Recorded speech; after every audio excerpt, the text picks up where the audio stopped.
Welcome to Wide Angle. I am Uday Bhaskar. This has been an eventful week, both in terms of political developments and I dare say sports. Specific to India, the budget has been passed and there is a better appreciation of the Modi government's growth agenda. Will India be able to reach higher levels of sustainable and equitable prosperity and power? These tangible indicators of India's comprehensive national power become relevant in the global context in determining Delhi's credibility as an emerging power. And the focus for Wide Angle this week is Brazil and not for the World Cup. On Monday, July 14th, Brazil is hosting the 6th summit of the BRICS, that is the grouping which includes Brazil, Russia, India, China and South Africa. Prime Minister Modi will be attending this summit and it will be his first formal summit at a plurilateral forum.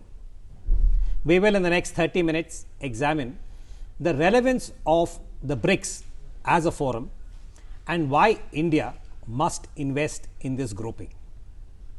Our guests are two eminently qualified domain experts. Ambassador Hardeep Puri, former Indian ambassador to Brazil and India's permanent representative to the UN in New York till recently and now a member of the BJP. And Dr. Arvind Virmani, former chief economic advisor and India's executive director to the International Monetary Fund again till recently. Gentlemen, welcome to the program. There's one basic sort of issue here, Hardeep and Arvind, which I thought you might like to sort of dwell upon, which is by its very composition, the acronym BRICS, it excludes the United States and the Western Alliance, that is countries in the European Union, Japan and so on. But yet there is no denying the fact that the United States and the Western Bloc are major interlocutors for all the BRICS nations individually. And we are also aware that amongst them, there are many unresolved issues, whether we talk about China, Russia, China, India, and so on. So against that backdrop, perhaps Hardeep, you could help us to understand this. Why is BRICS important for India? And what do you think Prime Minister Modi will get out of this visit when he goes there next week? Well, thank you, Uday. First of all, let me say that the exclusion is easy to understand. The BRICS as a grouping, as a plurilateral grouping, is really sui generis. It's one of a kind. And the genesis lies in the fact that this is a concept which arose on Wall Street. It arose out of the econometric analyses that bright young analysts were doing in an entity called Goldman Sachs. And they looked at possible and potential flows up to say 2025 and 2030, and they realized that countries like Brazil, Russia, India and China at that stage offered good potential for economic cooperation. So that's how the concept arose on Wall Street, and naturally therefore it explains that the United States and Western Europe, who are already let us say the dominant economies, are not included in that. Now, what can India, or for that matter, what can the newly elected Prime Minister get out of this? Clearly, my answer, and that is something I've maintained even during the last 5 years plus, is that you can get as much out of it as you are willing to invest in it. The fact that you have the potential for quality, exclusive time with the heads of state and government from countries like Brazil, China, the world's second largest economy, Brazil, an economy which is comparable to ours, which has converging political interests, and President Putin of Russia, in and of itself would be the justification. I must say that to my regret, I've had a long association with the BRICS as a grouping. I was ambassador to the UN in Geneva when the grouping took shape. I was ambassador in Brazil when it was actually formed. I was present in Ekaterinburg for the first Foreign Ministers Conference. But I think our attitude towards the BRICS during the UPA government was characterized by some degree of hesitation and reticence. There is, as you know, Uday, in the West, a feeling that the BRICS could want to or may want to or could be the countervailing entity to the United States and Western Europe. Now, I think this is very far-fetched. I think this is an analysis which I would find difficult to subscribe to.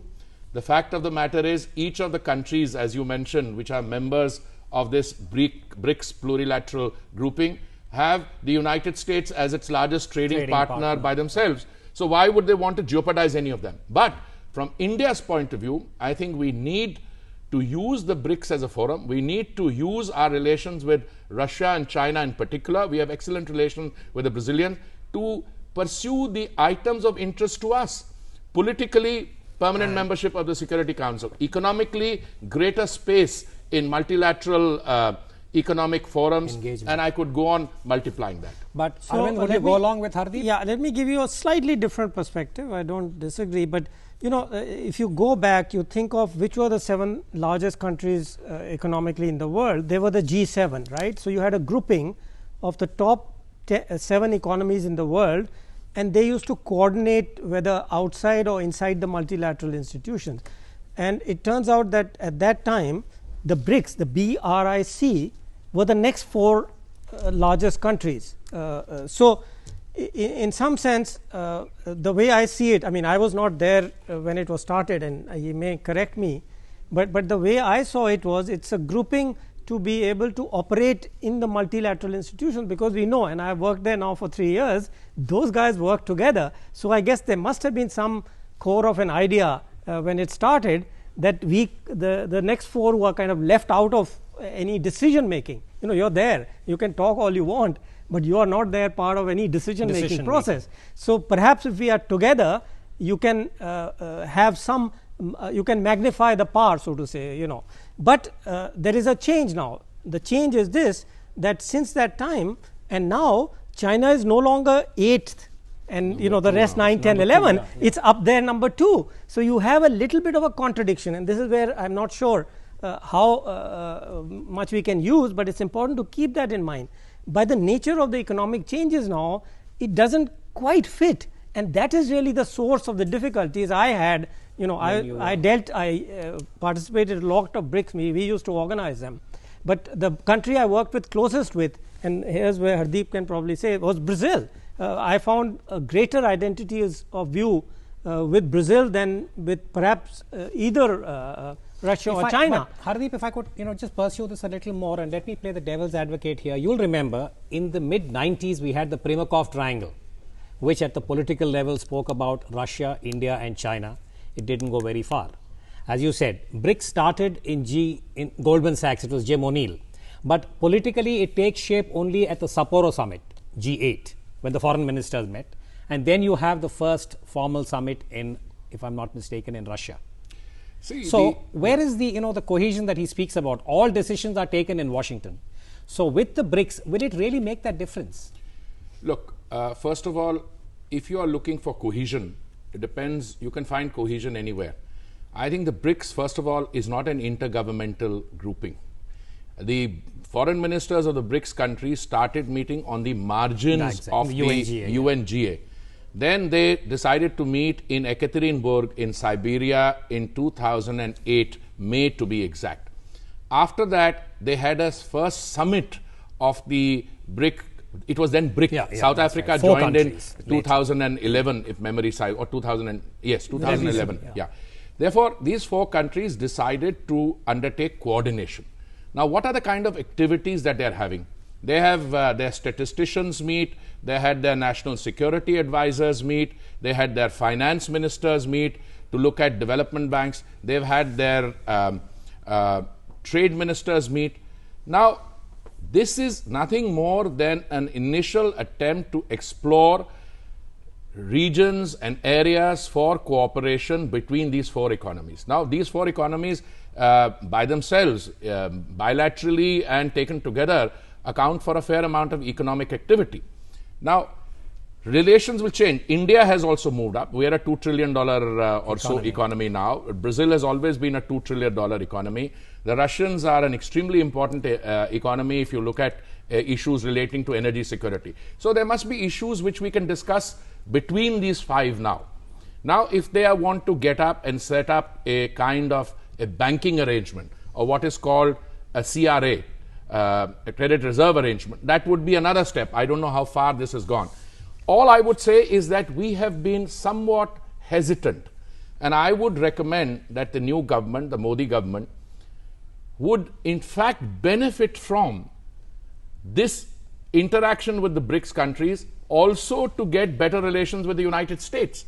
So on the eve of his visit to the United States in September, and I believe that's been announced today, it would be good if he has a very good discussion heart to heart with his Chinese counterpart and his Russian counterpart and can discuss global hotspots. And then he can go and brief them, because there are difficulties between the Americans and the Russians, there are difficulties with Americans and the Chinese. So diplomacy is something that you play in terms of small margins, and I think we should utilize that.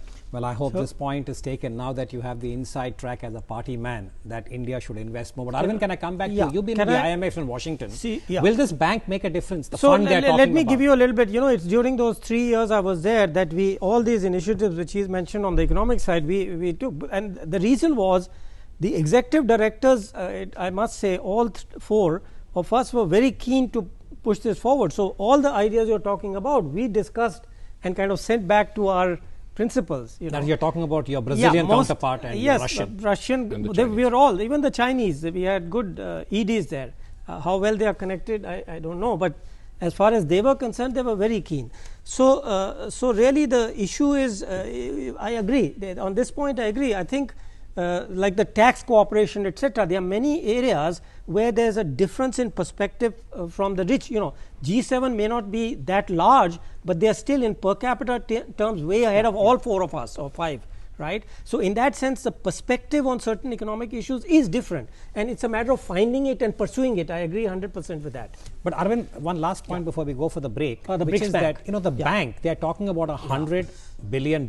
So that is that a reasonable amount of, shall we say, a basket to really be an alternate to the IMF? Yeah, so the motivation was that the World Bank, we've tried many times to get a capital increase. The Western countries, again the G7, are not interested. So the idea was that can the four of us get together and do this and therefore provide another outlet, because World Bank is kind of static now. That's a difficult one because China has its own interests, so does Russia. We were not able to get a very good coalescence of interest on this one. But again, that's now for the diplomats. I mean, is there some way to work out? I mean, we, from an economic perspective, I have a paper which shows what the structure of that bank should be, but somewhere that whole thing has got lost. I don't know. But just hold the thought for a minute, because they are talking about both a bank and a fund. Whether this will be some kind of an alternate to the World Bank and the IMF, we need to see. But give me a moment. Too early to talk of an alternate. It's just a beginning. Yeah. Just give me a moment. We'll slip into a break now. Keep watching. We'll come back very soon and take this forward about the viability of another fund or another bank.